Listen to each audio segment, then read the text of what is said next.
米昂莱总统您好，感谢您接受我们的采访。我们知道这一次访华是您在今年4月就任缅甸总统以来首次对中国进行国事访问。我们也注意到这一次您随行的代表团规格很高，所以您希望通过此次访华取得什么样的成果？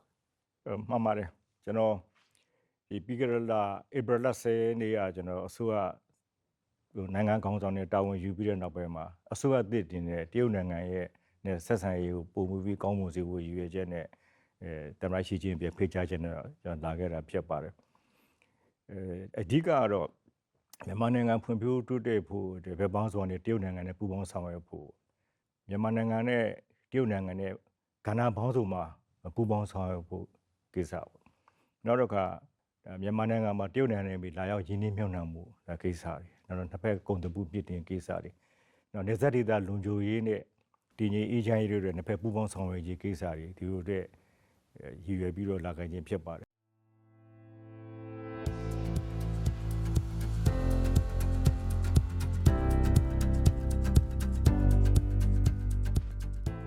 6月16号上午，习近平主席与您在北京人民大会堂举行了会谈。在会谈当中，习主席强调，中国是缅甸共享边界最长的邻居，是可以信赖的朋友和伙伴。总统先生，我们也很想知道您如何评价中缅两国关系的发展，对于推进中缅命运共同体取得更多的务实成果，您有怎样的展望？မြန်မာနိုင်ငံနဲ့တရုတ်နိုင်ငံရှည်လာတဲ့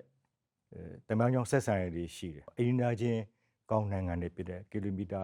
2000ကျော်လောက်ကျွန်တော်တို့ရှည်ရပါတယ်။ခင်ဗျားပြောသလိုပဲဆွေမျိုးပေါက်ဖော်ကျွန်တော်တို့နိုင်ငံတွေနောက်အေးတူပူမြအတိုင်ဝိုင်းအကျိုးတူခံစားကြမယ်ဆိုတဲ့ရည်ရွယ်သဘောတူညီချက်တွေကျွန်တော်တို့ရှိတယ်။ဒါကြောင့်မြန်မာနိုင်ငံနဲ့တရုတ်နိုင်ငံရဲ့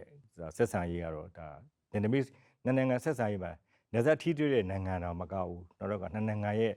မူလအခမ်းရှိတဲ့ချစ်ကြည်ရင်းနှီးမှုတွေကြောင့်လည်းဒါပုံမှုကောင်းမွန်ဆောင်ဖို့လိုတယ်လို့ကျွန်တော်တို့ဒီလိုမြင်ပါတယ်။在会谈当中呢，习主席还提到了两国胞波情谊深厚。我们知道胞波在缅甸语当中的意思呢是兄弟。您如何理解胞波情谊的本质？同时，在新时代，您认为传承和发扬胞波情谊有怎样的意义？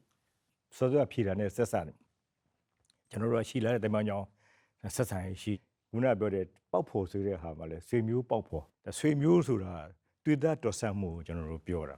တွေ့တဲ့တော်ဆမှုဆွေမျိုးဆိုတွေ့တဲ့တော်ဆမှုဖြစ်တယ်ဆိုတာတမန်တော်ကရင်းနှီးတဲ့ယုံကြည်စိတ်ချရတဲ့ရင်းနှီးတဲ့သဘောထားမျိုးပေါ့ဒါဆွေမျိုးနဲ့ပေါက်ဖို့ဒီလိုအသုံးနှုန်းရှိပြီးတော့မှတရုတ်နဲ့မြန်မာနဲ့ရတယ်ကျွန်တော်ဆွေမျိုးသားချင်းတော်ဆက်တယ်ဆိုတဲ့ဒါအမြင်မျိုးကိုကျွန်တော်တို့က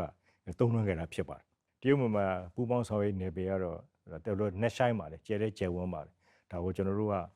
ခိုင်မာဖြစ်အောင်ဆက်လုပ်တော့ဖို့ပဲလိုပါတယ်ကျွန်တော်တို့ဒီလက်ရှိကာလမှာပြည်လည်ဖို့မဟုတ်ဘူးနှစ်ပေါင်းများစွာဒီခိုင်မာအောင်ဆောင်ရွက်တော့ဖို့လိုပါတယ်တရားယူကြည်မှုချစ်ခင်ခုနပြောလို့ပေါ့